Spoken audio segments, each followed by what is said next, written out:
My clumsy fingers slipped and sent a spicy, flirty text meant for my girlfriend straight to my ice-cold female CEO. Baby, miss me yet? I'm reaching my absolute limit. The second I hit send, my soul instantly left my body and booked a one-way ticket to Mars. Unfortunately, the 2-minute recall window had already slammed shut. I was mentally packing my bags to flee the country overnight. Then, her reply finally came. The words made my scalp tingle and my blood run absolutely cold. If you can't hold back, then don't. Come to my office now. What was even more fatal was that at 2 a.m., she sent another follow-up message. I experienced a catastrophic social death right on the spot. I didn't want to go to work for even a single second anymore. 1 a.m., the fluorescent lights in the office were still glaringly bright. The clacking of the keyboard sounded exactly like a Grim Reaper's drum beat. I stared blankly at the densely packed data on the screen. I felt like my eyeballs were literally catching on fire. My name is Caelan Vance, an aggressively mediocre corporate slave working as a lowly clerk in an industry-leading company. But that was just my designated persona. My actual identity? I am the sole heir to the parent company of this very branch, the almighty Vance Group. Exactly 1 year ago, I returned home from studying abroad. My old man practically held a knife to my throat, trying to force me to take over the family empire. I was annoyed beyond words. So, I made a bet with him. As long as I could live peacefully in society as an ordinary nobody for 1 entire year, he had to leave me alone forever. Therefore, I hid my real name and completely buried my true identity. I descended into this subsidiary company to experience the glorious suffering of the working class with only one sole purpose: to prove that I am a useless pile of mud that can't be molded into anything great. That way, the old man would completely give up on me and let me peacefully become a professional slacker, a rich, second-generation heir just waiting to die of old age. To make my salted fish, ultimate slacker persona feel even more realistic, I even got myself a girlfriend named Trixie, a textbook gold digger. Every single day, besides begging for designer bags and luxury watches, her only other hobby was nagging me to get a promotion and a raise. Perfect. She was simply the ultimate anchor to drag me down. Suddenly, my phone screen lit up. A message from Trixie. "Darling, are you still not off work? Your baby misses you so much," followed by a string of visually explicit emojis. My eyelid twitched uncontrollably. A wave of pure nausea washed over my heart. But for the sake of my grandmaster plan of doing absolutely nothing, I swallowed my pride and endured it. I rubbed my painfully aching neck, typing with one hand, planning to brush her off with a quick text. "Baby, miss me yet? I'm reaching my absolute limit." I originally wanted to say, "I'm reaching my absolute limit of exhaustion," but my clumsy thumb slipped, and it turned into the horrible masterpiece you see now. What was even more fatal was that I only realized my mistake right after hitting send. The name plastered at the top of the chat box was shockingly Seraphina Sterling, the gorgeous but terrifying CEO of our branch. A woman totally notorious for her cold-blooded ruthlessness and decisive kills. She never smiles. The air conditioning in her office is permanently set to 18 degrees Celsius, 64 Fahrenheit. Within a 5-meter radius of her, the temperature automatically drops way below freezing. Rumor has it she can memorize the name and position of every single one of the thousands of employees in the entire company. If anyone makes a mistake, she can stand in front of everyone, use the most shockingly calm tone, spit out the most absolutely soul-crushing words, and make you pack your own bags and roll right out the door. In the entire company, from the vice president down to the janitorial staff, there isn't a single living soul who isn't utterly terrified of her. My brain went completely buzz. My blood instantly rushed to the top of my skull, and then drained completely dry within 0.1 seconds. I'm screwed. I am totally, utterly, historically screwed. My slacking master plan hasn't even hit the 1-year mark, and I'm about to get fired for accidentally sexually harassing my boss. If this gets to my old man's ears, where the hell am I going to hide my face?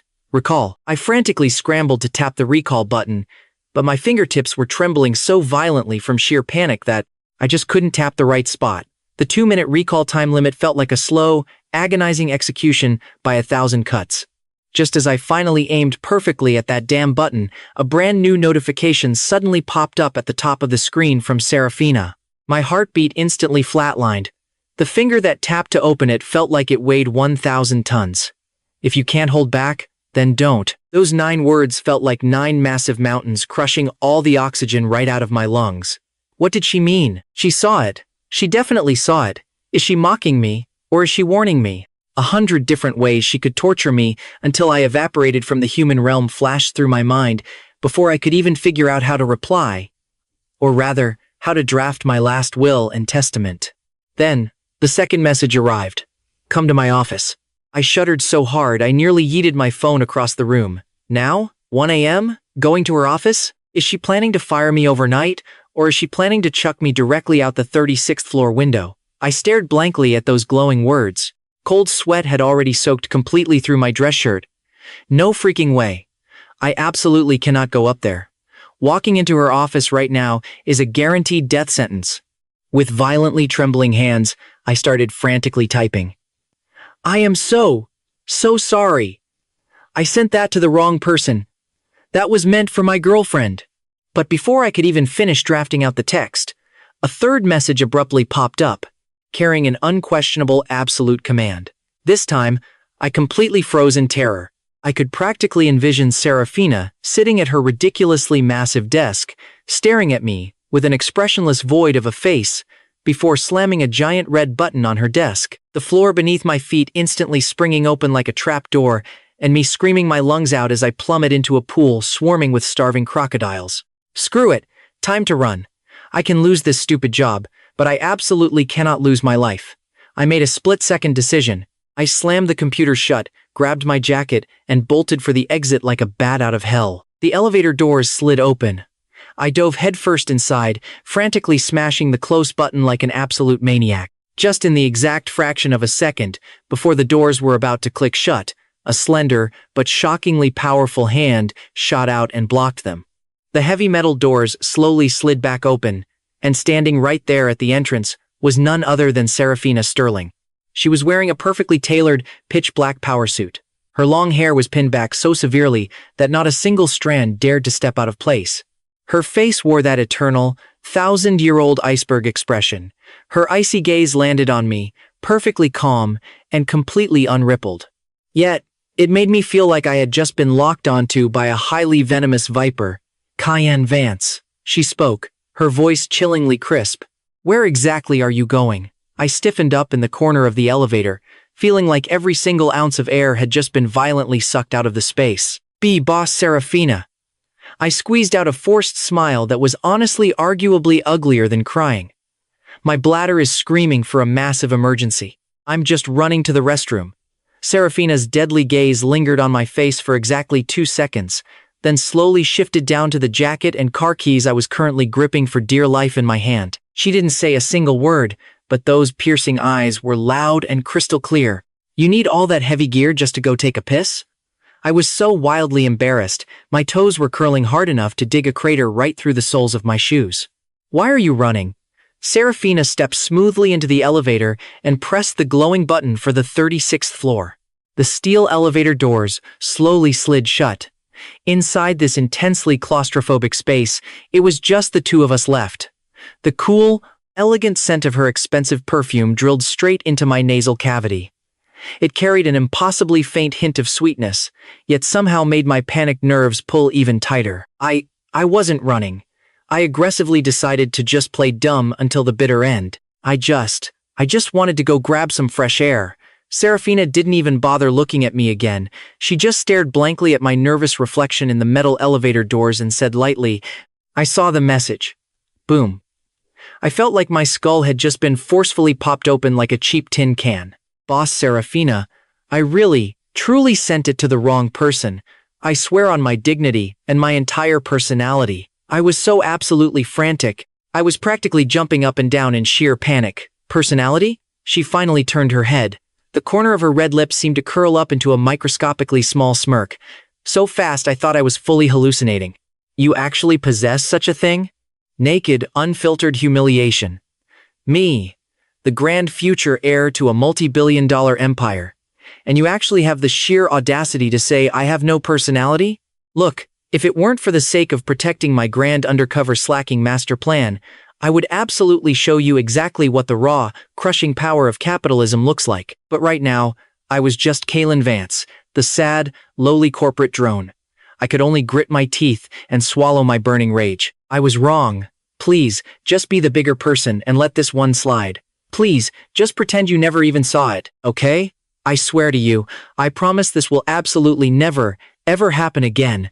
I frantically clasped my hands together in desperate prayer, stopping just short of dropping directly to my knees. Ding! The elevator smoothly arrived at the 36th floor. Seraphina stepped out first, tossing a cold sentence over her shoulder without even bothering to look back. Follow me. I completely resigned to my grim fate and miserably trailed behind her. Every single step felt like walking barefoot across jagged razor blades.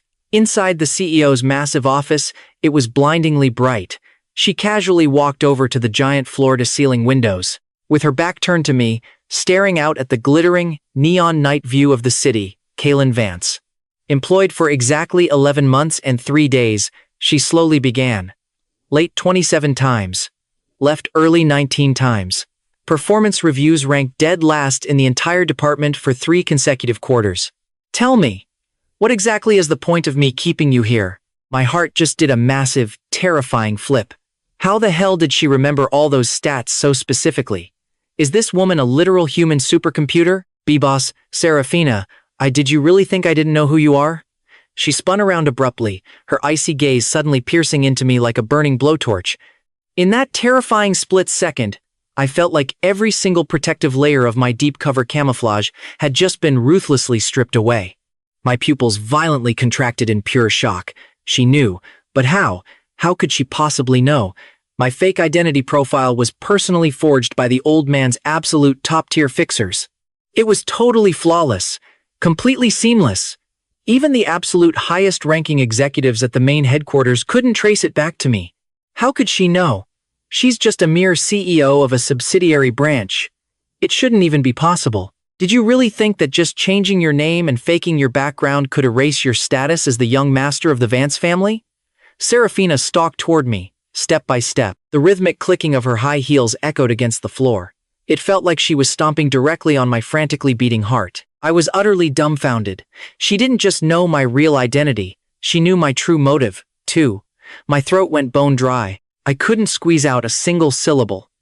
She came to a dead halt, right in front of me. The distance between us was so close, I could count her long, curled eyelashes as she leaned in slightly. That cool, elegant fragrance completely overwhelmed my senses once again. But this time, I actually caught the absolute faintest, almost undetectable hint of nervousness in her demeanor. That text you sent, about not holding back, was that directed at me?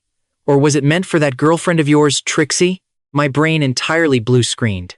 This plot development was going wildly off the rails. Shouldn't she be firing my ass on the spot right now and then speed-dialing my old man to snitch on me? Why on earth is she asking me something like this?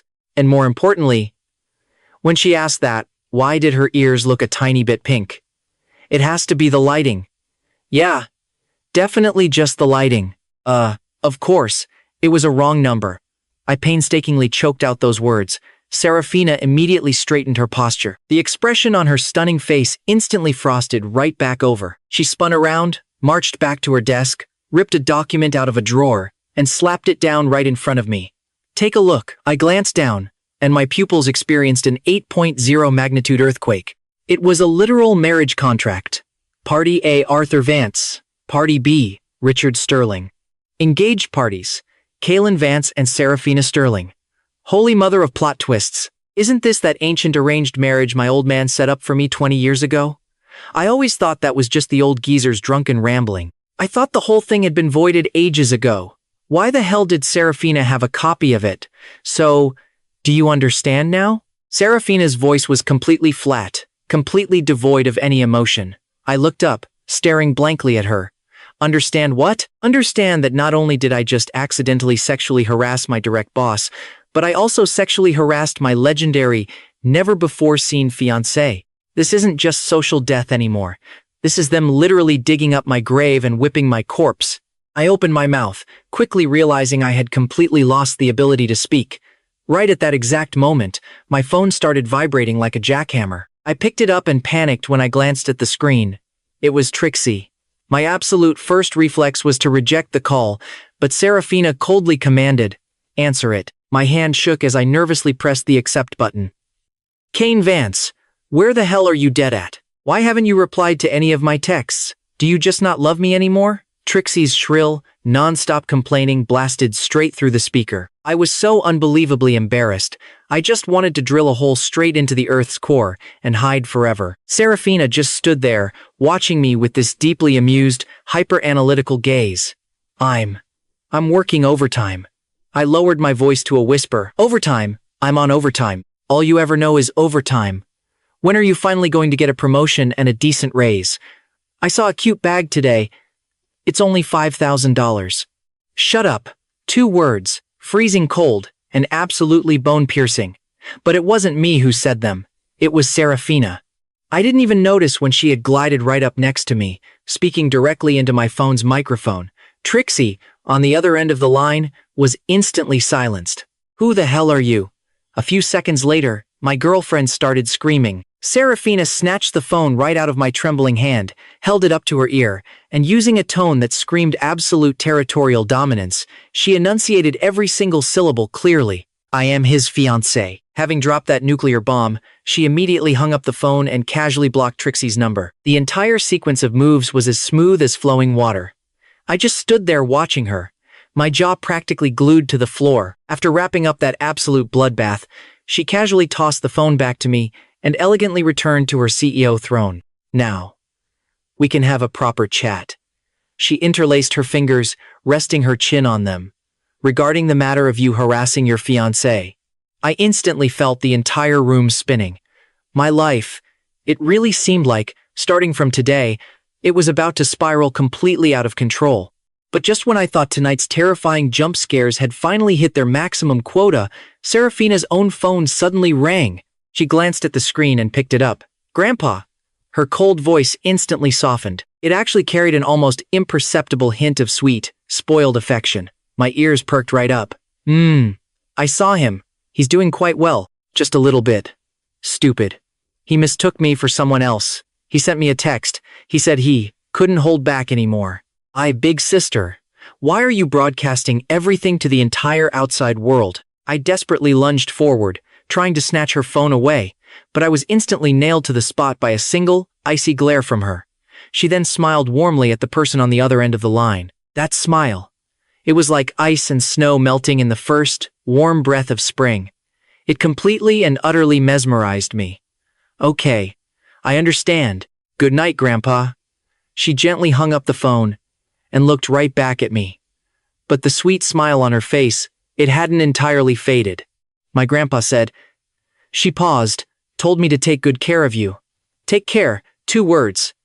She emphasized them with a terrifying, killer intensity. I shivered violently. Just great. Now even my old man was in on it. I could already see it. Me, boxed up and shipped off to the Sterling family, doomed to a dark, miserable life as a corporate prisoner in an arranged marriage. My grand master plan for slacking off? My glorious future as a professional couch potato? Officially dead and buried. It was 2 a.m. I stumbled out of the corporate building looking like a soulless zombie. Ding. Another notification. It was her again. Seraphina. Tomorrow morning at 8 a.m. Come to my house. Address, XX. Don't be late. We need to discuss the issue of our in-depth cooperation post-marriage. I stared at the words in depth. My brain completely short-circuited. Absolute panic. I practically died of pure cringe right then and there. This job? I didn't want to work here for a single second longer. The next morning, rocking 2 massive, panda-level dark circles under my eyes, I dragged my lifeless body to Seraphina's front door. I didn't have a choice. The second I got home last night, my dad's phone call hunted me down. He was on the line, laughing like a 200-pound toddler. His core message was painfully simple. You little punk, your day of reckoning has finally come. Hurry up and drag yourself over to the Sterling residence to beg for mercy. Otherwise, I'll break your legs. What else was I supposed to do? I had to show up. I rang the doorbell, my brain already calculating my odds of survival. If Seraphina made some completely insane demands, should I just lay down and let her mock me, or should I at least put up a token, symbolic fight? The door clicked open, but the person standing there wasn't Seraphina. It was a gentle, elegant, middle-aged woman wearing a kitchen apron. Her facial features looked strikingly similar to Seraphina's. Oh, you must be little Caelan! The beautiful lady's eyes instantly lit up when she saw me. She grabbed my arm, enthusiastically dragging me inside. Come in. Come in quickly. Seraphina has been waiting for you forever. I was completely dizzy from this sudden, aggressive burst of hospitality. Hello, Auntie. I greeted her as politely as I could. Why are you calling me Auntie? The lady laughed so hard she could barely breathe. It's time to call me Mom. I am Seraphina's mother. Hurry, sit down. Have you eaten breakfast yet? Wait.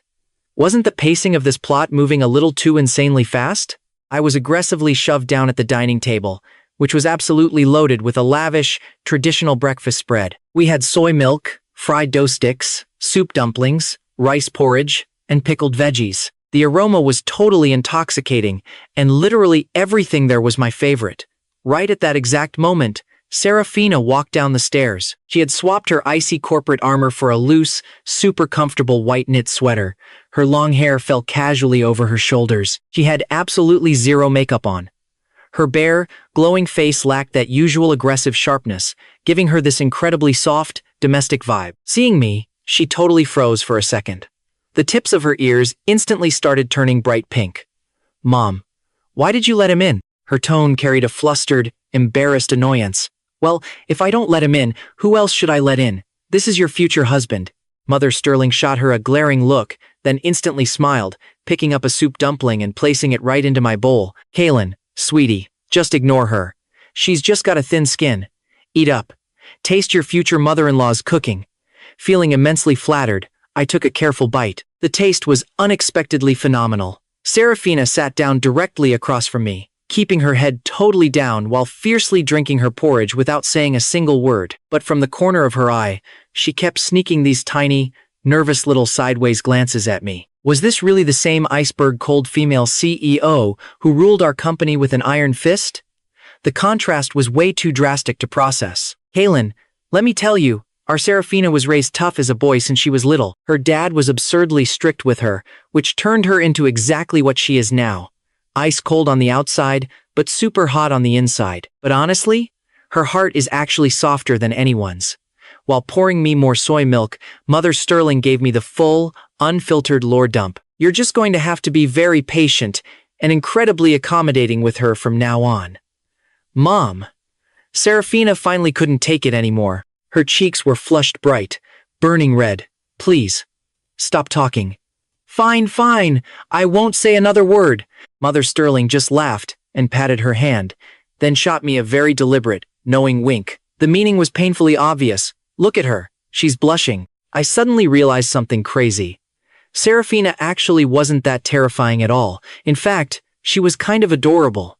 After breakfast, Mother Sterling tactfully used grocery shopping as an excuse to completely bail, leaving the house entirely to just the two of us. The living room instantly plunged into an awkward silence. Only the loud ticking of the wall clock remained. I stared at her. She stared back at me. The atmosphere was hitting a peak level of absolute awkwardness. Cough. I cleared my throat, deciding to finally take the offensive. About last night. Boss.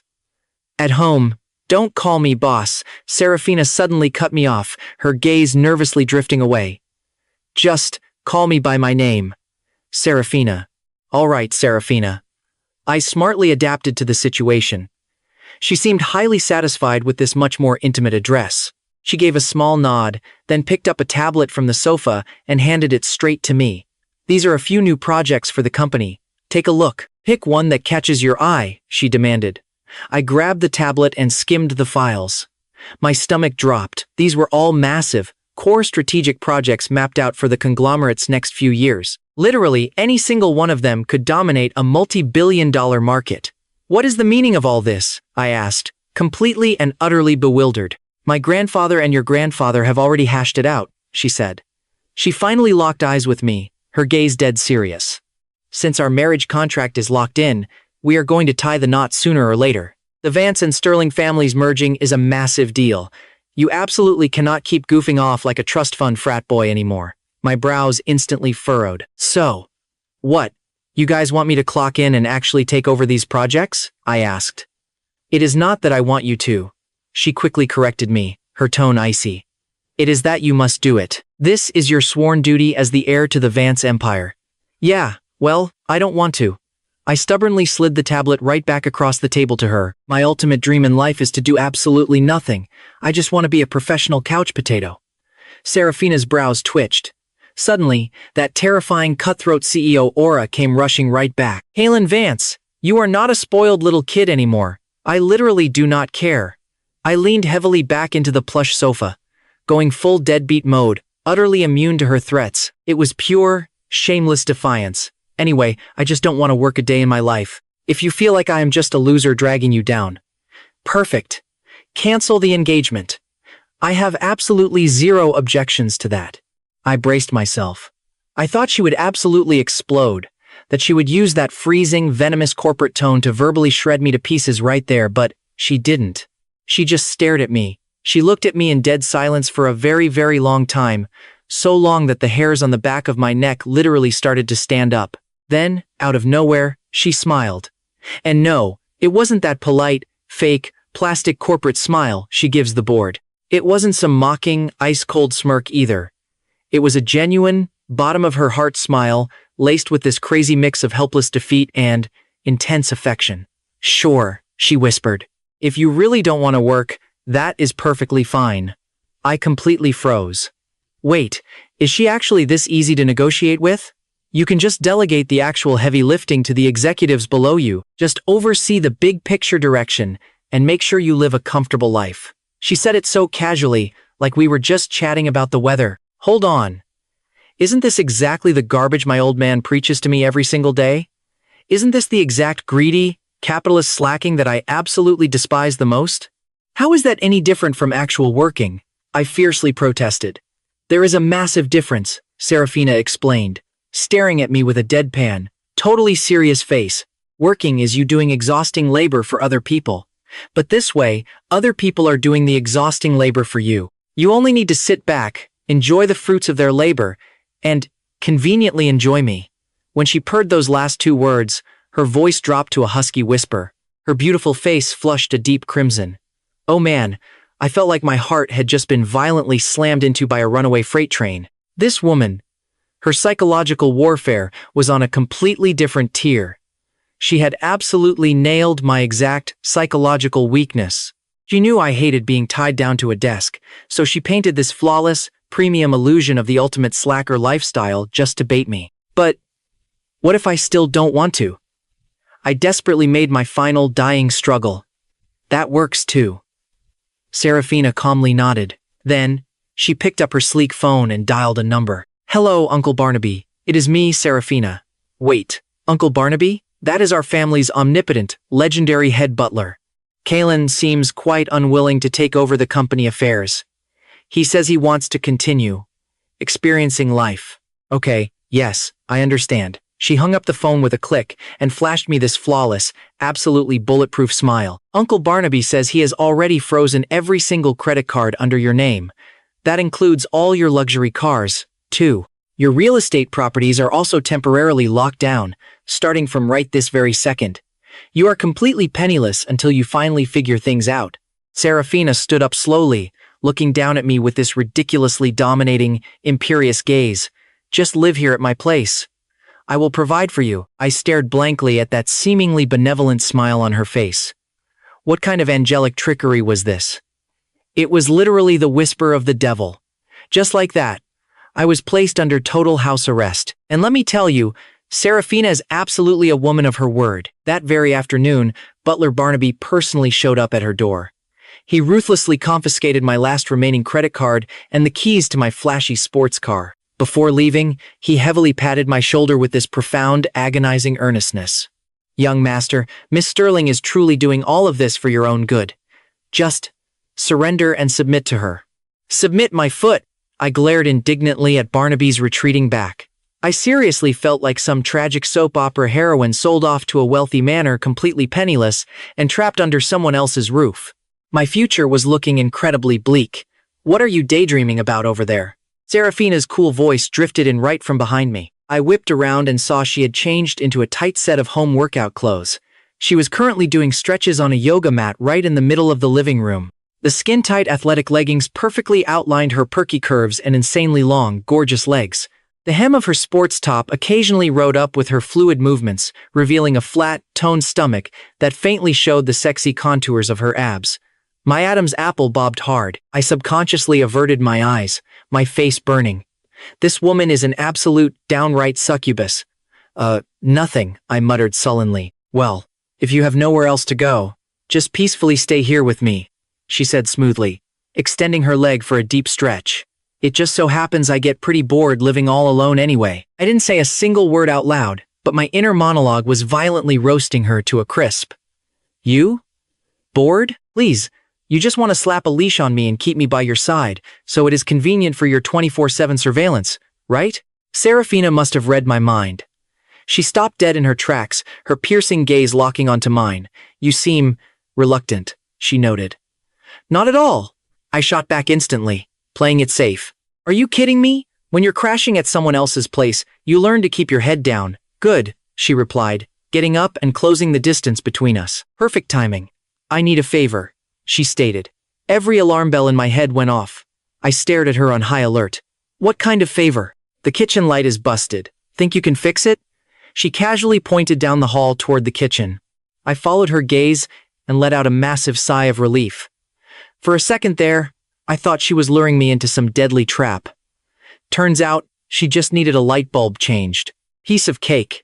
I am a grown man, after all. I at least have the basic survival skills to handle a little DIY. No problem, I told her. I confidently patted my chest, guaranteeing I had it handled, and followed her into the kitchen. Sure enough, the overhead light was completely dead. The only illumination came from a tiny, dim backup light in the corner. Honestly, it made the whole room look incredibly moody and tense. She pulled a brand new bulb and a stepladder out of the utility closet. I climbed up, and with 3 quick twists, I had the old, burnt-out bulb removed. Hand me the new one, I called down to her. She reached up, passing the fresh bulb into my waiting hand. But right at the exact second my fingers brushed against it, disaster struck. The rickety ladder beneath my feet violently wobbled. I totally lost my balance. I let out a panicked yelp, bracing myself to crash face first into the unforgiving tile floor. But in that hair-raising split-second moment, a pair of incredibly strong arms firmly caught me by the waist. My entire body crashed into a soft, dizzyingly fragrant embrace. I froze, completely paralyzed. My cheek was smushed directly against the unbelievably warm, soft skin of her neck. My senses were instantly hijacked by her unique, intoxicating scent, so much richer and sweeter than her usual office perfume. And my hands, in a desperate bid to brace my fall, they had instinctively planted themselves squarely against her stomach, right through the thin, breathable fabric of her workout gear. I could distinctly feel the firm, tight lines of her core muscles. Honestly, the tactile sensation was shockingly amazing. Time completely stopped. My heart was pounding in my chest like a war drum. I felt her body instantly go rigid, her skin temperature skyrocketing against mine. Then, she spoke right into my ear. Her voice had a slight, unmistakable tremble to it. Have you felt enough? That snapped me out of it like a bucket of ice water. I violently sprang back, my shoulder blades slamming hard against the kitchen wall. Holy crap! I am so sorry. That wasn't on purpose. My face was burning up like a furnace, my words tumbling over each other in sheer panic. Seraphina refused to meet my eyes. She just turned her back, awkwardly smoothing out her clothes. When she spoke, she managed to sound reasonably calm. Just finish changing the light bulb first. Oh, right? I scrambled back up that ladder like a guy fleeing a major crime scene. I erratically fumbled the bulb into the socket, and boom, the kitchen was instantly flooded with blinding, daylight-level illumination. I hopped down, absolutely terrified to look her in the eye. Keeping my head low, I nervously mumbled, "All done." She gave a soft, quiet hum of acknowledgement, though her voice sounded oddly muffled. I stealthily raised my eyes to peek at her. She was staring hard at the floor, both hands tightly clasped behind her back. But what really caught my attention, from the tips of her ears all the way down to her collarbone, she was flushed so deeply red she looked like she was about to burst. Wow. So the ruthless boss actually knows how to be shy, huh? That lingering knot of awkwardness in my chest suddenly evaporated into thin air. In its place, an inexplicable, warm sense of delight. If there's nothing else, I'm just gonna head back to my room. I seriously feared that if I stayed even 1 second longer, the atmosphere would get unbearably weird. Wait a second. Her words stopped me dead in my tracks. I halted. Your girlfriend. Have you dealt with her completely? She asked. I froze for a split second before it finally clicked. She was talking about my crazy ex, Trixie. Last night, right after Seraphina hung up on her, Trixie had absolutely nuked my phone with dozens of texts. It started with unhinged interrogations, escalated into vicious cursing, and ended with outright threats. It was way too much drama for me. I got fed up and instantly blocked every single avenue of contact she had. Good riddance. Good, Seraphina nodded, clearly immensely satisfied with that outcome. She paused for a beat, then firmly added, "Make sure you stay far away from women like that in the future." Seriously, that tone? She sounded exactly like a bossy, micromanaging wife keeping tabs on her husband. I felt a tiny flare of irritation, but my mouth was already on autopilot. Got it. I pivoted to leave again, but she stopped me. Again. "What now?" I asked, failing to hide my impatience. She hesitated, seemingly struggling to organize her words. When she finally looked up at me, her eyes held an intensely probing, inquisitive weight. "What type do you actually like?" "What type of what?" My brain totally misfired. I didn't process the question at all. "Girls," she muttered, her gaze nervously darting away. Boom. It finally clicked in my dense head. She was fishing for my dating preferences, but the very first image that violently flashed into my mind? Incredibly, it was her, standing right there in her tight workout gear, her cheeks flushed a beautiful, embarrassed crimson. I was completely terrified by my own subconscious thoughts. I frantically shook my head to clear the image. "I don't know," I answered vaguely, trying to play dumb. "You don't know?" She frowned deeply, utterly disappointed and dissatisfied with my lame answer. "Well, definitely not someone like you." Some absolute demonic impulse made me blurt out that last fatal sentence. The exact millisecond the words left my lips, I felt a crushing wave of regret. I watched in horror as Seraphina's face instantly drained of all color. The spark of hope in her eyes completely faded away, bit by bit, just like a frail candle snuffed out by a freezing winter wind. "Is that so?" she murmured, forcing a smile that honestly looked more painful than tears. "I understand."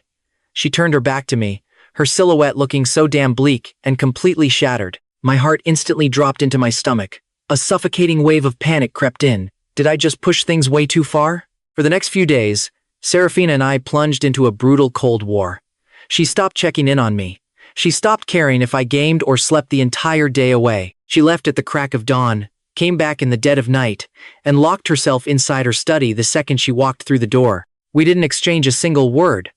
The house was just suffocatingly quiet. Meanwhile, Mother Sterling kept cooking up these massive, mouth-watering feasts for me every single day, constantly beating around the bush to ask if Seraphina and I had a massive blowout. I could only dodge her questions and make up lame excuses to brush it off.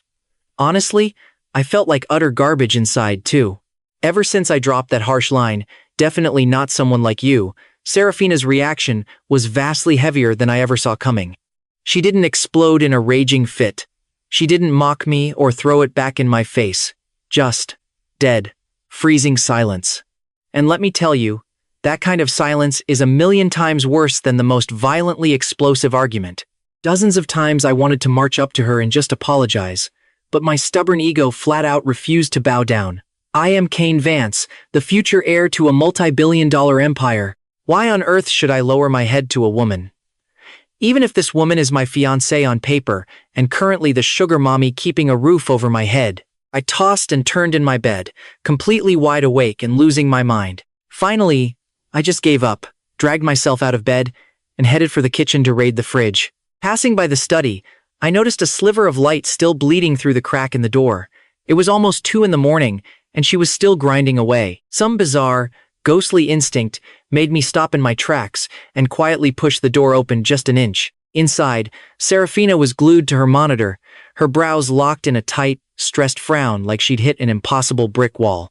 An empty coffee mug sat uselessly on her desk. Her workspace was buried under mountains of documents. She kept rubbing her temples, looking absolutely dead on her feet. My chest inexplicably tightened. This woman. Yeah, she's bossy as hell, but she really does work herself straight to the bone. Just as I was about to sneak away like a coward, she suddenly spoke. "Come in." I practically jumped straight out of my skin. Does she have eyes in the back of her freaking head? Left with zero options. I bit the bullet and pushed the door wide open. I was just walking by," I muttered. She didn't even look up, eyes still glued to the screen. "Make me a cup of coffee." Her tone was so casually demanding, so natural. It felt like our brutal Cold War never even happened. Relieved, I spun around and bolted for the kitchen. Now, I had no clue how to work her absurdly high-tech, snobby espresso machine. I fumbled with the buttons for half an eternity before finally brewing a decent shot. But when I brought the mug back to the study, she had already leaned back in her expensive leather chair and passed out cold. Under the soft, warm glow of the desk lamp, her sleeping face looked incredibly tranquil, strikingly beautiful. Her long, thick eyelashes cast a gentle shadow over her tired eyes. Her lips were pouting just a tiny bit, almost like a little kid. It hit me like a truck when she strips away all that icy defensive armor. She is breathtaking. It was a fragile, vulnerable kind of beauty. The kind that makes a guy want to protect her against the entire world. I gently set the coffee down, grabbed a plush blanket from the sofa, and leaned over to drape it across her shoulders. But at that exact second, her eyes snapped wide open. We froze. Our gazes deadlocked onto each other. Her stare was still a little hazy, clouded with that groggy, just-woke-up fog, but she stared directly, unblinkingly, right into my very soul. My heart skipped a massive beat. "You," she started to whisper. Then, the blanket slipped right out of my trembling hands, dropping completely over both of our heads. The entire world instantly plunged into pitch darkness, trapping us together inside this tiny, suffocatingly close space. All that was left was the chaotic thumping of our racing heartbeats and our ragged breathing. Her sweet breath, mixing with the rich aroma of coffee, completely intoxicated me. I could feel her burning hot body pressed right there in my arms.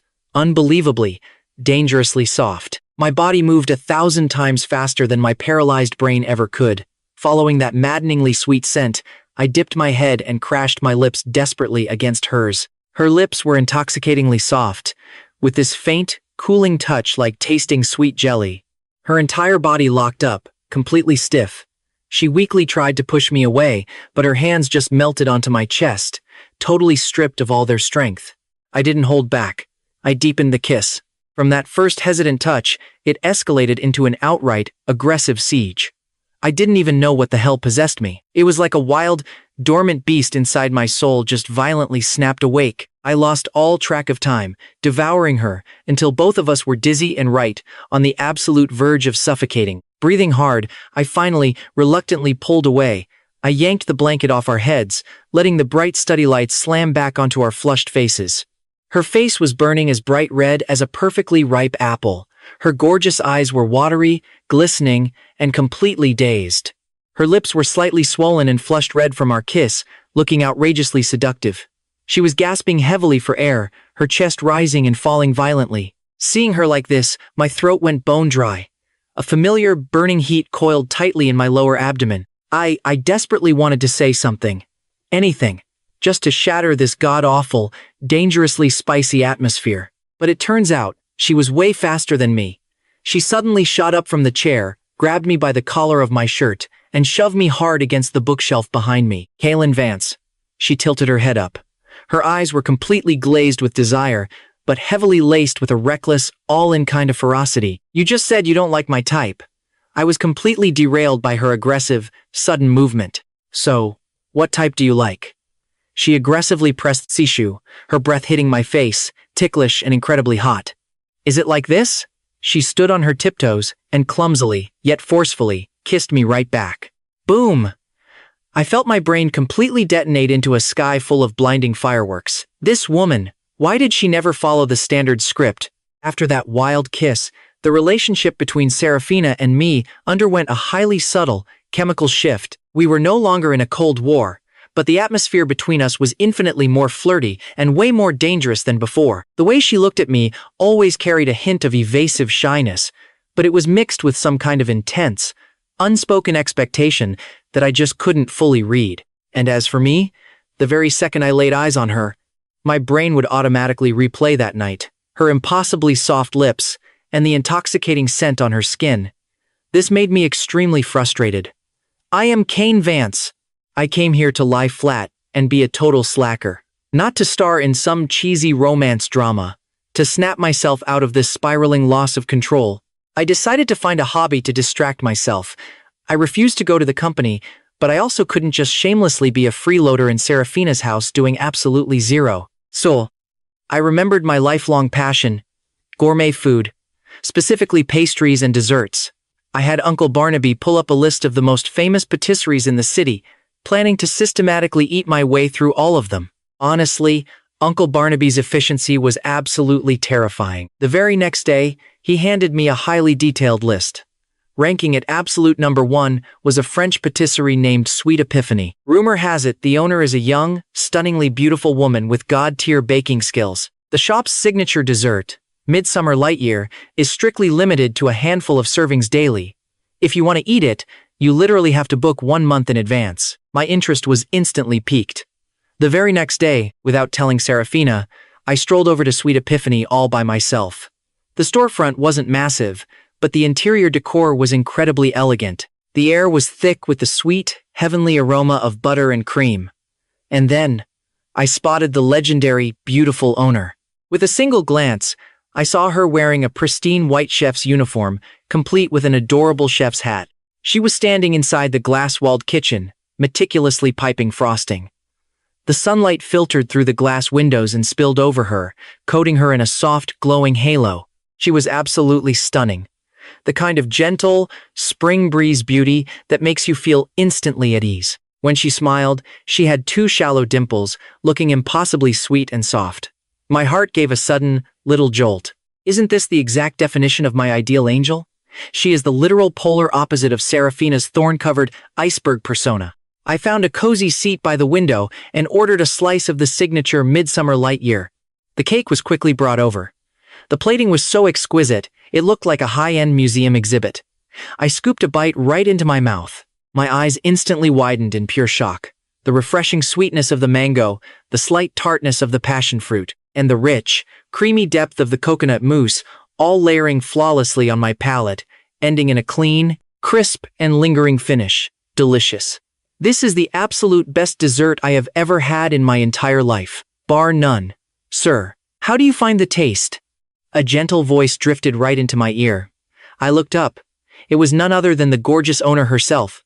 I hadn't even noticed when she walked over.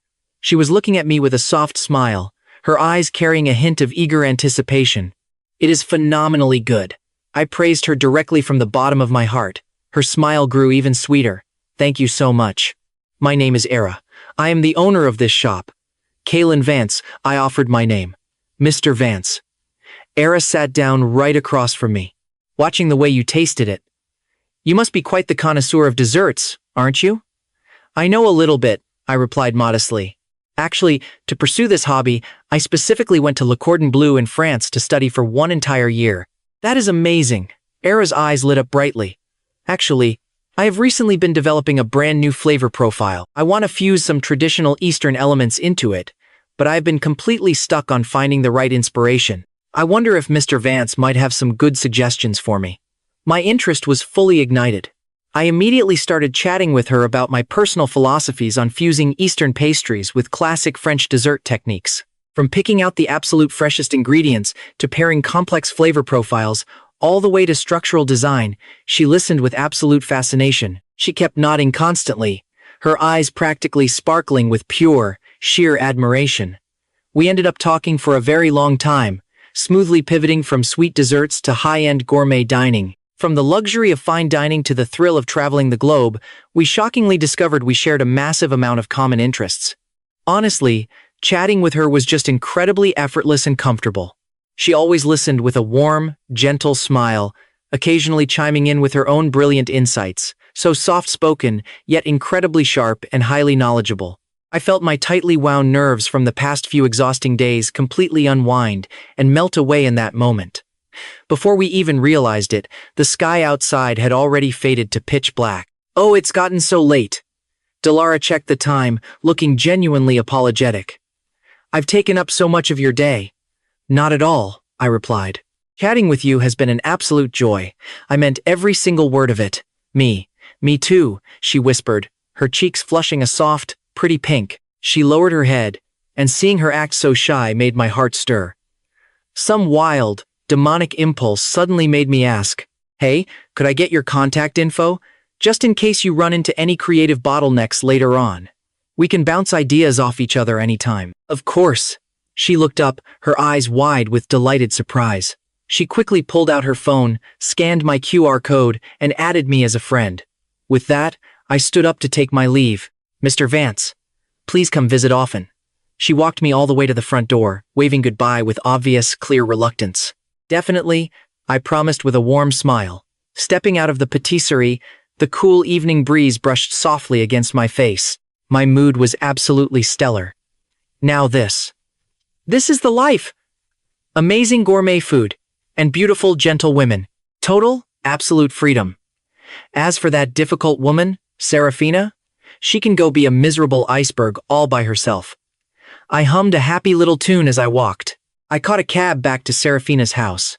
But the absolute second I stepped through the front door, I instantly felt the vibe was completely dead wrong. The living room lights were totally off. It was pitch black inside. Seraphina was sitting perfectly still on the sofa, looking like a stone sculpture completely devoid of any human emotion.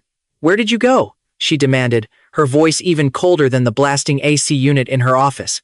"I just went out for a quick walk," I replied casually, flipping on the living room lights while kicking off my shoes. The moment the lights flickered on, I finally got a clear, terrifying look at Seraphina's face. She was pale as a ghost, her expression utterly dark and stormy. She stared at me, dead in the eye, and her gaze held an intense emotion I had never, ever seen from her before. Pure fury, mixed with deep, agonizing hurt. My heart skipped a terrifying beat. "You were with her?" she hissed. Her voice carried a violently suppressed tremor. For a split second, my brain completely failed to process what she even meant. She didn't bother to elaborate. Instead, she grabbed her phone and violently slammed it onto the coffee table right in front of me. The screen was lit up. On it was a clear photo. It was a photo of me and Delara. We were sitting by the window of Sweet Epiphany, chatting happily as the warm afternoon sunlight spilled right over us. The framing made it look as perfectly idyllic as some romantic painting. Judging by the sneaky angle, it was definitely secretly snapped by someone. "Did you seriously hire someone to stalk me?" I furrowed my brows, a sudden surge of fiery anger igniting deep in my chest. "Do I even need to stalk you?" She sneered at me with absolute ice. "Did you even bother to check whose corporate umbrella that little shop belongs to?" I completely froze. Sweet Epiphany is a property of the Sterling Group, and Delara is my younger cousin. Seraphina enunciated every single word, each syllable practically dipped in liquid nitrogen. "Seriously, how the hell is this world so ridiculously small?" "So, when you said you didn't like my type, you actually meant you like her type." Seraphina stood up, stalking toward me step by terrifying step. Gentle, sweet, knows how to bake, looks at you with absolute hero worship. Her volume grew louder and louder until she was practically screaming those last few words right in my face. I had never, in my entire life, seen her lose control like this. "Yeah, so what if I do?" Getting violently interrogated like this completely triggered my temper, too. "Who I like is my own damn freedom.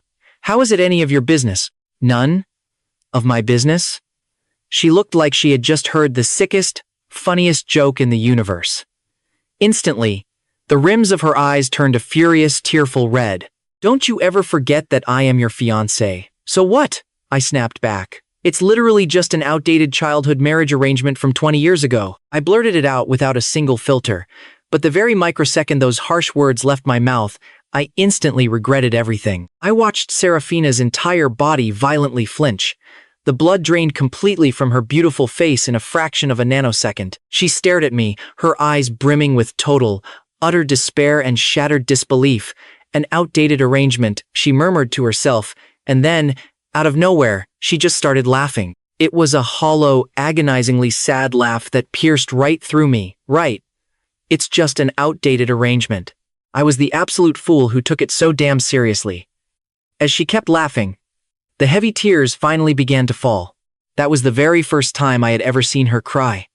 There was no loud wailing, just silent, utterly devastating tears. Drop after drop, smashing violently against the hardwood floor and smashing directly into my guilty heart. Pure panic seized me. "Wait, that's not what I meant." I desperately wanted to explain myself, but I quickly realized just how utterly pale and useless my words really were. You don't need to explain anything to me. She aggressively wiped her tears away and took a deep, shaky, shuddering breath. In a flash, the expression on her face reverted right back to that 1,000-mile-away, freezing, untouchable iceberg. Fine, I understand. From today onward, go wherever you want to go. Be with whoever you want to be with. I will never interfere with you again. As for this engagement, just pretend it never existed. With those harsh words hanging in the air, she turned on her heel and walked upstairs without looking back even once.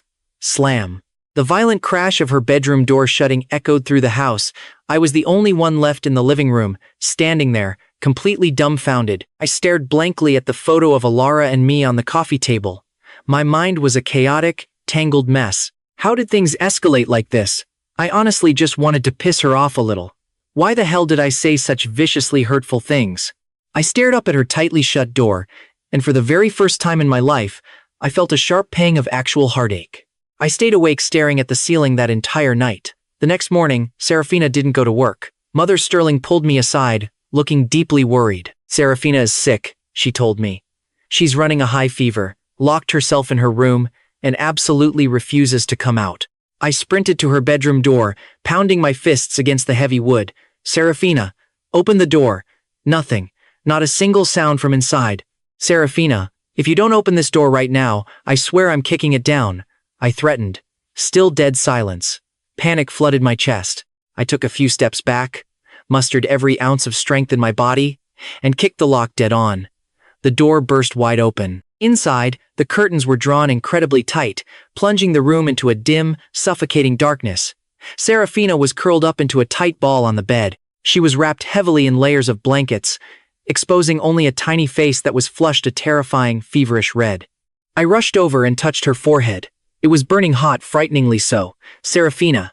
I gently shook her shoulders. She hazily cracked her eyes open. The second she realized it was me, her gaze darted away, and she struggled weakly to push me off. Go away. I don't want to see you, she rasped, her voice cracked and broken. Shut up, I roared back. Without giving her a chance to argue, I scooped her up into my arms. She was so incredibly light, vastly lighter than I had ever imagined. Put me down. She fought feebly against my chest. I said, shut up. I took massive strides out the door, yelling to a completely stunned Mother Sterling. Mom, get the car ready. Now, on the furious drive to the hospital, she kept her face buried entirely in my chest, refusing to say a single word, but her entire body was trembling violently. The ER was a chaotic whirlwind exams, running around, hooking up IV drips. By the time the dust finally settled, it was already noon. The doctor said she had a severe fever triggered by acute tonsillitis. Nothing life-threatening, thank God. She just needed to rest and finish her IV fluids. I slumped into a chair, letting out a massive, shaking breath of relief. Inside the quiet hospital room, Seraphina lay on the bed with her eyes closed, her face still deathly pale. I sat on the edge of the mattress, watching her brows knit together in pain. My chest felt suffocatingly tight. I slowly reached out, just wanting to smooth away the creases between her brows. But the second my fingertips grazed her skin, her eyes snapped open. Don't touch me. Her voice was ice cold, her gaze thoroughly alienated. My hand froze in midair. Seraphina. I took a deep breath, deciding to just lay it all out on the table. I am so sorry. She didn't say a word. Just turned her head to look the other way. Yesterday, I was being a massive bastard. I never should have said those things.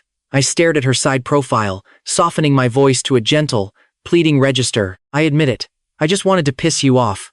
I never thought it would make you so angry that you'd actually get this sick. I take back every word I said. The marriage contract. I acknowledge it. So, please, just stop being mad at me, okay? The hospital room fell dead silent. The only sound was the steady, rhythmic dripping of the IV. After what felt like an eternity, her muffled voice came from under the blankets. You don't need to force yourself to suffer, just out of pity for me. I'm not suffering. I gently grabbed her free hand and gripped it warmly in my palm. I am doing this willingly, with all my heart. Her hand was freezing cold, but I felt it give a tiny, hesitant tremble inside my grasp. She turned her head back to me, her eyes brimming with fresh tears. She bit her lip hard. Caelan Vance, are you pitying me? No. I stared right into her eyes, enunciating every single word with absolute conviction. I am wooing you. And just like that, the moment Seraphina recovered, I officially kicked off my grand wife-chasing campaign. Though, I'll admit, the process was highly turbulent. I bought her massive bouquets of roses which she immediately dumped into the lobby vases at the front desk, calling it beautifying the corporate environment. So, I tried inviting her to the movies. She straight up booked the entire theater and handed the tickets out to every single employee working overtime, calling it CEO's employee welfare. I cooked for her. I spent hours preparing an elaborate, romantic feast at home. The result? She invited her entire department over and turned my intimate dinner into a massive corporate party. In the end, I didn't even get to eat a single leaf of lettuce. I slumped on the couch, incredibly defeated. This woman is an absolute, impenetrable fortress of salt and iron. Mother Sterling watched me sulking and offered some tactical advice. You silly boy, winning a girl's heart isn't just about brute force. You have to use your heart. Our Seraphina is just a paper tiger, you see. All tough talk, but a total softie inside. You have to find her soft spots. Soft spots? What exactly were Seraphina's soft spots? I started digging up all those little hidden secrets she kept buried deep down. First, she secretly sponsors an orphanage, personally visiting those kids every single month without fail. Second, she has a hopelessly incurable sweet tooth, with absolutely zero defense against aggressively cute, animal-shaped desserts. Third, she is an absolute, utter disaster when it comes to basic life skills. If a single home appliance breaks, her only move is calling a repairman. With these facts in mind, I formulated a master battle plan. I dropped the flashy, high-profile gifts and flowers, switching to a subtle, slow-drip approach. Whenever she went to visit the orphanage, I pre-purchased all the stationery and snacks the kids needed, donating everything under her name, and then miraculously bumped into her right at the gates. Whenever she worked late into the night, I calculated the exact timing, cooked up her absolute favorite late-night meals, and had delivery guys drop them off at her office under the guise of Mother Sterling's care packages. When her light bulbs burnt out, or when her coffee machine jammed without warning, I grabbed my toolkit and charged straight to the front lines. I even secretly took baking lessons from Era to make those ultra-cute animal cupcakes, leaving them on the dining table every morning while I hid in my room, secretly spying on her reactions. Every single time, she would pretend not to care at all, but those sparkling eyes and the uncontrollable upward curl of her lips completely sold her out. Under my covert tactical strike strategy, our icy relationship finally began to thaw and warm up. She stopped blasting me with icy sarcasm, and even though she still bickered with me occasionally, her tone was undeniably laced with a deep, cozy domestic intimacy. She would silently let me sit right beside her while she reviewed documents. She would bring me a glass of warm milk whenever I gamed late into the night, and whenever I fell asleep, she would actually sneak a kiss. Don't ask me how I knew. One time I was fake sleeping, and I felt a soft, feather-like kiss land gently on my forehead, followed by her whispering, "Idiot." I honestly nearly burst out, laughing right on the spot. Today was the Vance Group's annual corporate gala. As the nominal heir to the Vance family, I was obligated to show up. Naturally, as the representative of the Sterling Group, Seraphina had to attend as well. I had a bespoke tailored suit made in advance, and handpicked a stunning starry sky blue evening gown for Seraphina, hoping she would be my plus one. She took one look at the gown and said flatly, "Too flashy, I will wear my own." So, on the night of the banquet, I arrived at the venue alone, as the legendary, notoriously elusive young master of the Vance family. The exact second I appeared, I instantly magnetized every single eyeball in the room. Endless networking, endless toasts. It annoyed me to the brink of insanity. Just as I was trying to find a quiet corner to hide in, an uninvited guest deliberately blocked my path. "Caelan Vance, why on earth are you here?" I looked up. A woman in a champagne-colored gown, heavily caked in exquisite makeup, glared at me with absolute disgust. It was Portia, the other candidate from my childhood arranged marriages. She was also the very woman who despised me for being a worthless slacker and had unilaterally announced she was breaking off our engagement. Why can't I be here? I could not even be bothered to entertain her nonsense. Ha! She scanned me up and down, the thick contempt in her eyes growing even deeper. Dressed up like a dog trying to look human. Where exactly did you sneak in from? The security here is incredibly irresponsible. I just pulled at the corner of my mouth, way too lazy to waste any breath on her. I turned around and prepared to walk away. Stop right there. She grabbed my arm.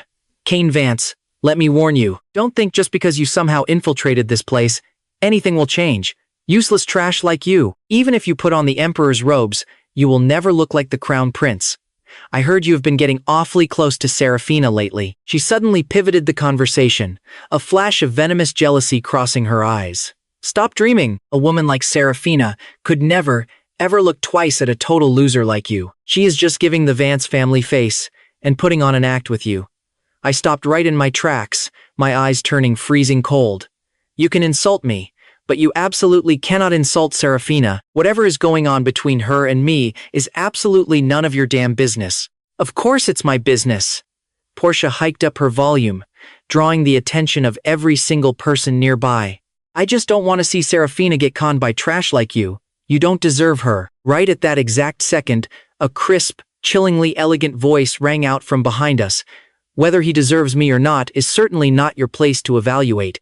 I spun around, my eyes instantly lighting up like high beams. Seraphina had arrived. She stepped out wearing the exact starry sky blue gown I had gifted her. Her long hair fell in soft waves.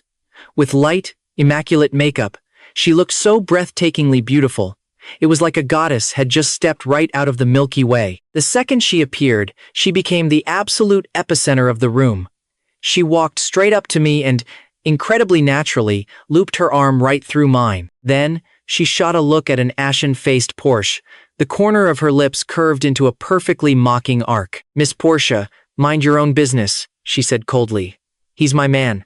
I'll evaluate him myself. Seraphina's entrance was like a thermonuclear bomb, completely detonating the entire crowd. Everyone stared at us, their jaws unhinged in absolute shock. The Sterling Group's legendary iceberg CEO was actually taking the initiative to link arms with a no-name nobody, claiming him with such terrifyingly possessive language. Portia's face rapidly cycled through shades of green and white. Trembling with pure rage, she shrieked, "Seraphina, are you insane?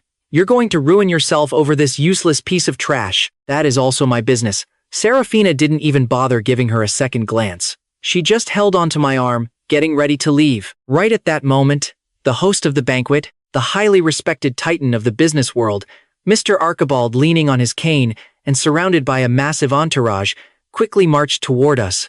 Everyone just assumed Mr. Archibald was coming to greet Seraphina. After all, the Sterling Group was a major partner for this event. Portia immediately manifested a violently smug, gloating expression. She waited eagerly to watch Seraphina get publicly reprimanded by Mr. Archibald for bringing a boy toy to a high society event, but everyone guessed wrong. Mr. Archibald walked straight past Seraphina.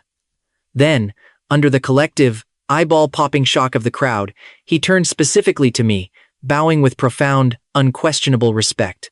"Young Master Vance, you finally arrived. This old man has been waiting for you for quite some time."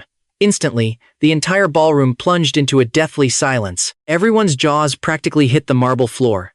Vance? Wait, which young Master Vance? The only young Master Vance capable of making the mighty Mr. Archibald bow like that. In the entire country, there was only one family. The smug expression on Portia's face instantly and permanently solidified. She stared at me in total, agonizing disbelief, her mouth gaping wide enough to swallow a whole ostrich egg. I lazily lifted an eyelid and glanced at Mr. Archibald. "Mr. Archibald, you're far too polite." Then, my gaze shifted back to the completely petrified Portia. I tugged the corner of my mouth and unleashed a textbook, obnoxious rich kid smirk. "Miss Portia, what were you saying earlier? Who was the useless trash again?" Portia's face instantly drained of every single drop of blood. Her lips quivered uncontrollably. She couldn't force out a single syllable. Taking it a step further, I reached out and pulled Seraphina directly into my embrace, lowered my head, and planted a soft, lingering kiss right on her forehead. The motion was intimate and completely natural. "You said I didn't deserve her. Now, tell me, who exactly doesn't deserve who?" Inside my embrace, Seraphina's cheeks were flushed pink, but the corners of her mouth were raised impossibly high. Her eyes were overflowing with unconcealable pride and absolute adoration. She stood on her tiptoes, whispering into my ear in a soft voice only the two of us could hear. "Nicely done." I chuckled deeply. Right then, my assistant, Uncle Barnaby, leading a phalanx of men in black suits, impeccably timed his appearance right behind me. "Young master," Uncle Barnaby bowed deeply. "The old master says the banquet is too noisy. He instructed you to take Miss Sterling home early to rest." "Got it," I nodded. Then, keeping my arm tightly wrapped around Seraphina, under the collective, awestruck, and deeply envious gazes of the crowd, we walked toward the exit, acting like nobody else even existed. As I brushed past Porsche, I stopped in my tracks. Using a voice that only she could hear, I whispered, "Oh right, I forgot to tell you. Back then, you didn't dump me. I just thought you were way too stupid. So, I had Uncle Barnaby handle the cancellation of our engagement. After all, my standards aren't that astronomically low." Having delivered the final, crushing blow, I didn't even bother looking back at her face, which I knew was now as ghastly as a ghost's. Holding my queen tight, I swaggered out the door, leaving behind the dull thud of Portia collapsing weakly to the floor, and the collective gasp of an entire ballroom sucking in a breath of cold air. Man, that was so satisfying. This feeling of publicly slapping someone in the face is genuinely 1,000,000 times better than making $1 billion. That very night, news headlines screaming, "Vance Group heir makes high-profile appearance with mystery girlfriend," instantly detonated the entire financial sector and the social media landscape. The Vance heir is actually the iceberg CEO's mystery boyfriend, and the ultimate face slap in history. Various trending tags took turns dominating the #1 spots online. Photos of me and Seraphina were plastered side by side everywhere. The comment sections totally blew up. Everyone was spamming, "They are so perfectly matched," and God-tier visuals. What kind of mythical romance is this? Trending tags popped up everywhere, like Portia Gold Digger misses out and billionaire husband flex. The entire internet was absolutely roasting Porsche. Rumor had it, by the very next day, her family's stocks plummeted straight into the ground, hitting the daily limit. Several massive business deals they were desperately banking on got unilaterally canceled by their partners. As for Portia herself, she instantly became the absolute laughingstock of the entire elite circle. She called me countless times and blew up my phone with thousands of messages, desperately begging for mercy and forgiveness. I didn't read a single one of them. I just had Uncle Barnaby toss them in the trash, because for someone like her, being treated like invisible air is the ultimate punishment. As for me, I was way too busy enjoying my glorious, slacker lifestyle. Ever since my true identity was exposed, I completely dropped the whole act. I absolutely refused to step foot inside the company. All company matters were entirely delegated to Uncle Barnaby and that army of hyper-competitive executives. They were currently outworking each other viciously, just fighting for the title of my #1 henchman. My new daily routine just consisted of hitting the gym, researching gourmet food recipes, brewing my own wine, and, well, spending time with Seraphina. After that explosive banquet, our relationship finally shattered that last bit of awkward tension. I originally thought that with Seraphina's intense personality, once we officially locked down our relationship, she would become incredibly clingy or wildly overbearing. But she didn't at all. She was still exactly the same person. She would still use that icy cool voice of hers to drag me out of bed whenever I tried to sleep in. She would scold me, calling me an idiot when my crazy recipe experiments failed and I practically blew up the kitchen, while simultaneously and silently helping me clean up the disaster zone. She'd wait until right after my workouts, her face totally flushed red, using the flimsy excuse of inspecting my results to blatantly grope my abs in broad daylight.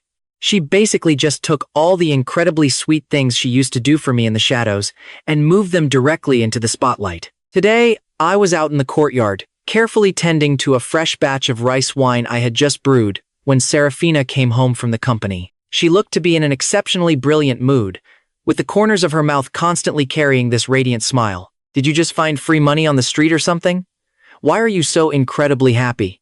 I teased her. She walked right up to me, hugged me tightly from behind, and rested her chin on my shoulder. "Even better than finding free money," she whispered softly into my ear. "Let's hear it then." Today at the company, Era came to find me. My movements completely paused. What on earth did she want? To apologize to me. Seraphina's voice carried a tiny hint of smug triumph.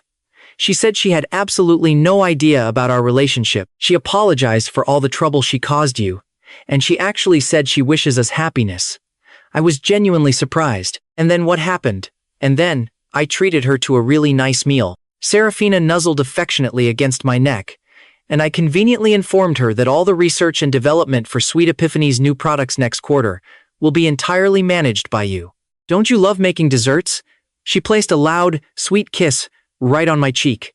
From now on, the entire back kitchen of Tiffany belongs completely to you. Whatever you want to make, you just make it.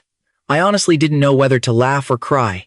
Is this what romance looks like for the absurdly wealthy? Just casually gifting someone an entire commercial kitchen on a total whim.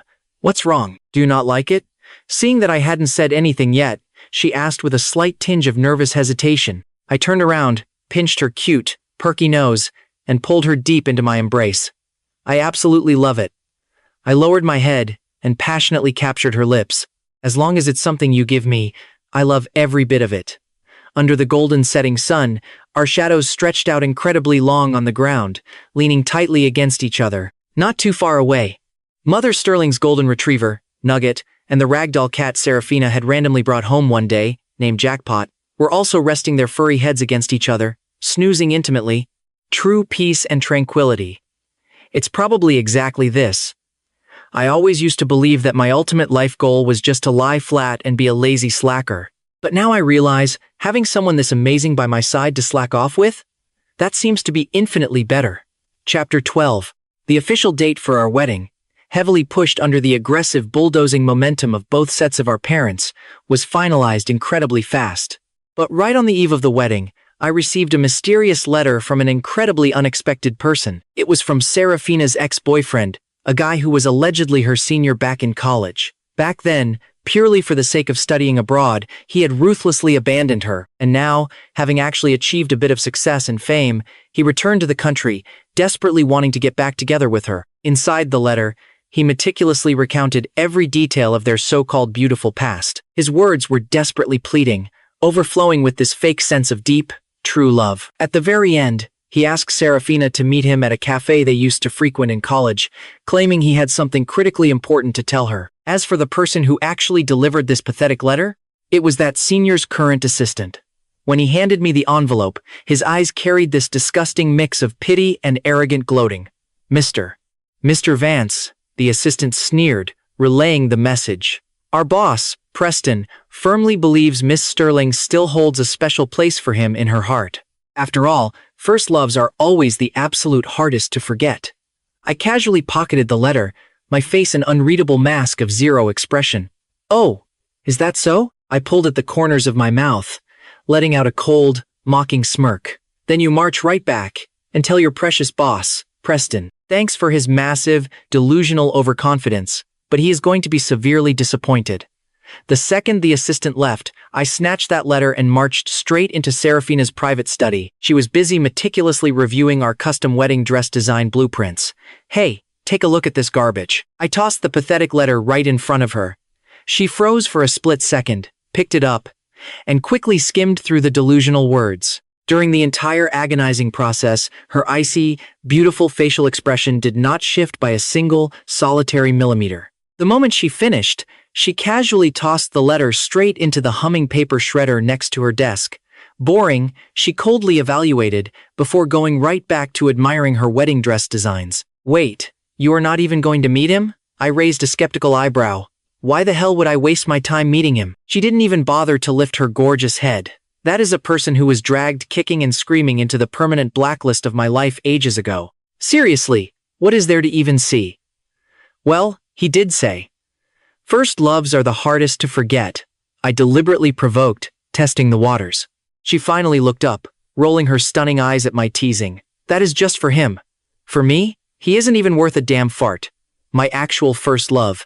She suddenly stood up, walked right up into my personal space, stood gracefully on her tiptoes, hooked her arms tight around my neck, and planted a heavy, deeply passionate kiss directly onto my lips. Is you. I was utterly, completely stunned. When we were barely 3 years old, we met at a high society gathering between our two families.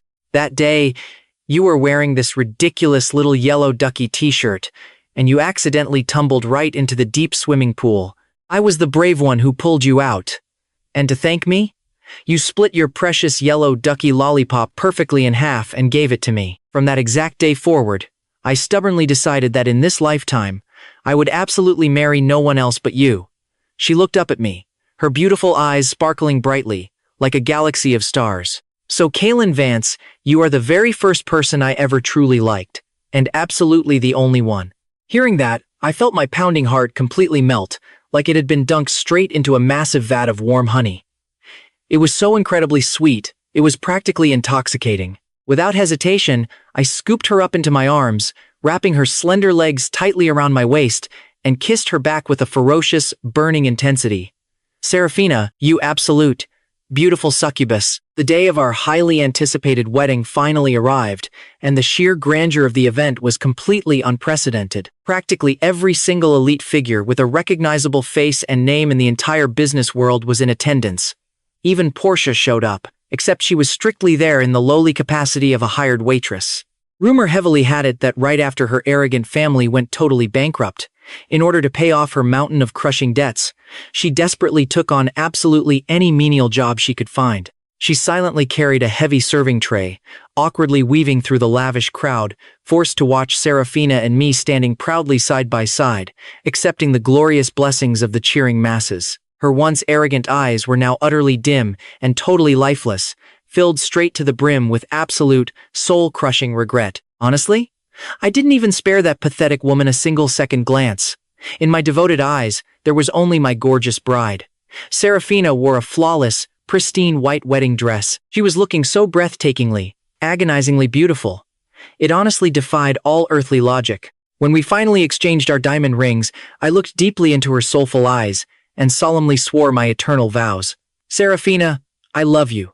From this monumental day forward, you are Caelan Vance's one and only precious responsibility. Her gorgeous eyes quickly grew rimmed with emotional red, smiling so sweetly through happy tears as she whispered to me, Caelan Vance, I have been patiently waiting for you to say those exact words for over 20 years. Down below the grand stage, the deafening applause violently rolled like a wave of roaring thunder. Right under the stunned witness of every single person present, I fiercely embraced my beautiful bride and kissed her with profound, undeniable passion. My entire life had changed. My lazy former goal was simply to lie flat and completely slack off. But for her, I am more than willing to stand up tall and literally hold up the falling sky for her, because I know deep down that wherever she is, that is the absolute most secure, perfect harbor in the entire world. Chapter 12. Epilogue. Believe it or not, our daily married life is infinitely, unimaginably sweeter than I ever could have hoped or imagined. Honestly, I still relentlessly execute my glorious slacking off policy without a single ounce of shame. I ended up happily handing complete and total executive authority over the company directly to Uncle Barnaby and his massive army of hyper-competitive underlings. Now, I just wake up naturally every single day, taking my sweet time, and then lazily heading straight to my very own exclusive pastry studio, tucked away in the Sweet Epiphany back kitchen. I spend hours researching all sorts of bizarre, completely novel gourmet desserts, and my beautiful wife, Seraphina, officially became my one and only exclusive VIP taste tester.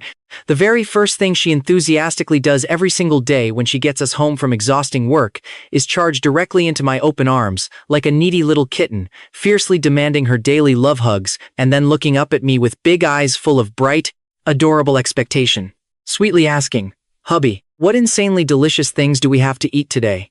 Yeah, she is definitely no longer that terrifying, unapproachable iceberg female CEO. Here at home, she is merely my sweet, fiercely pampered little wife. She adorably gets jealous just because I accidentally glance at a pretty female celebrity on the TV for 2 seconds too long, puffing out her cute cheeks, and stubbornly ignoring me, that is, until I firmly pin her down on the soft sofa and kiss her breathless until she laughingly begs for mercy. But she also deeply cares. She secretly, meticulously memorizes every single one of my personal quirks and preferences.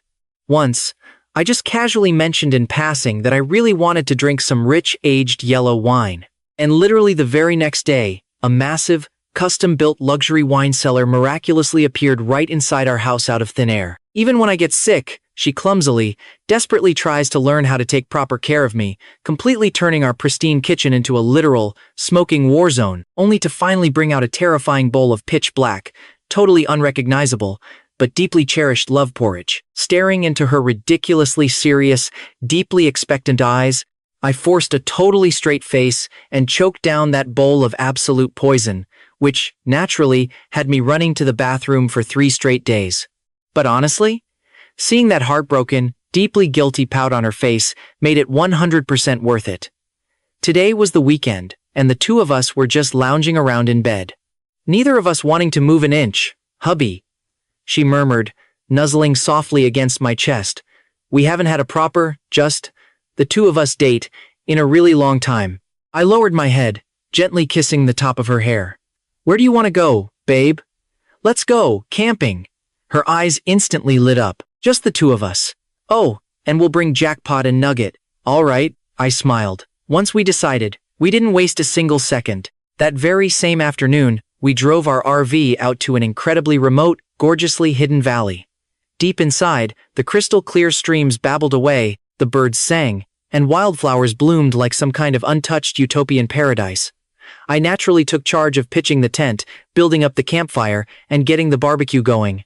Her only job? Sitting pretty on the sidelines, resting her chin softly in her hands, and staring at me with this utterly love-struck, ultimate fangirl expression.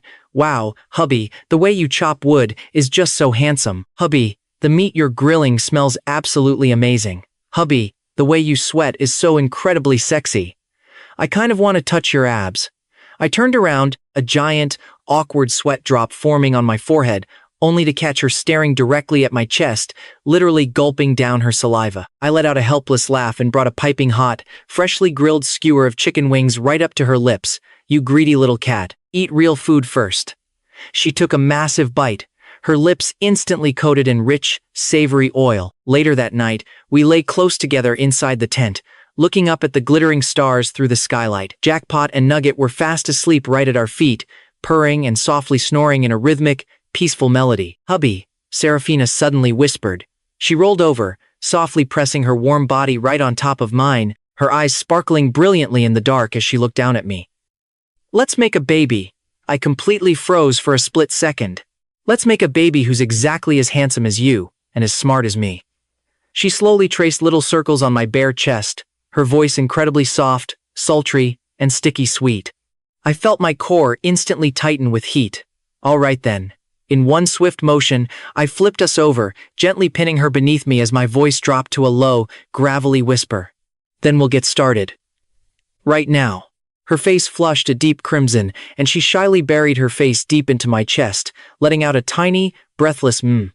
I lowered my head and kissed her deeply. Outside our little tent, the starlight was absolutely brilliant.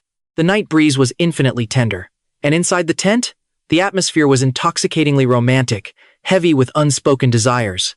Passions flared and blossomed endlessly into the night. My life, simply because I have her in it, has become entirely complete and fiercely, passionately alive. It turns out, the ultimate form of giving up the daily grind isn't just slacking off and waiting for the end. No, it's about finding that one true safe harbor. The kind that makes you willingly surrender the entire world just to hold that one single person. And Seraphina, she is my safe harbor, my one and only, and my absolute eternal destination. Thanks for listening, everyone. Don't forget to like and subscribe for more awesome recaps.